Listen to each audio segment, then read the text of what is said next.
it's not. I think what you're saying is it's not accepted. The Viesna, the chain of transmission, is not accepted as a valid historical method.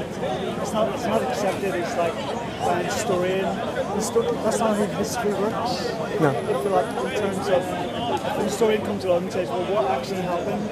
And he's saying about he said and she said and the son of thing said and the grandson of thing said. Yeah. It's kind of going, they're saying that's the worst way to keep information. I've had that debate multiple times. Yes. It's obviously, don't know about you, we're old geezers. So remember the TV series Roots? Yes. Yeah. And Alex Haley, he plagiarised a lot of it, especially the crossing from West Africa to America. He had to pay damages to some white guy who'd written a story which was very much the same. But put that to one side, the series Roots took off massively.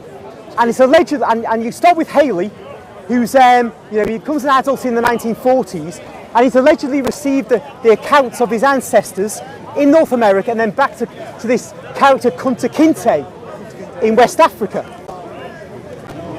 And he's saying, look, this is to be trusted.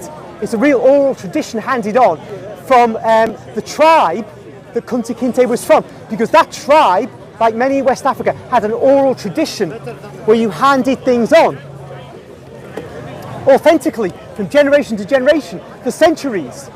And so we can trust the accounts that Alex Haley had through his family.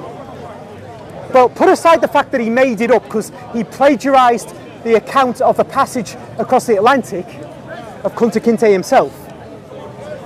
People went to West Africa, anthropologists went to West Africa, and they looked into the oral culture of West Africans. And it showed the oral tradition is extremely plastic, very flexible. It changes with the time as you need it. Yeah. You add to it, you subtract from it. Yes. Spice it up. That's it. But Salt and pepper. you know what? It doesn't detract from its function. It's an extremely valuable binding force for a culture and for a society. No doubt about it. But it was never intended to fulfill the function of being an historical means of transmitting historical truths. That is the way they talk about it.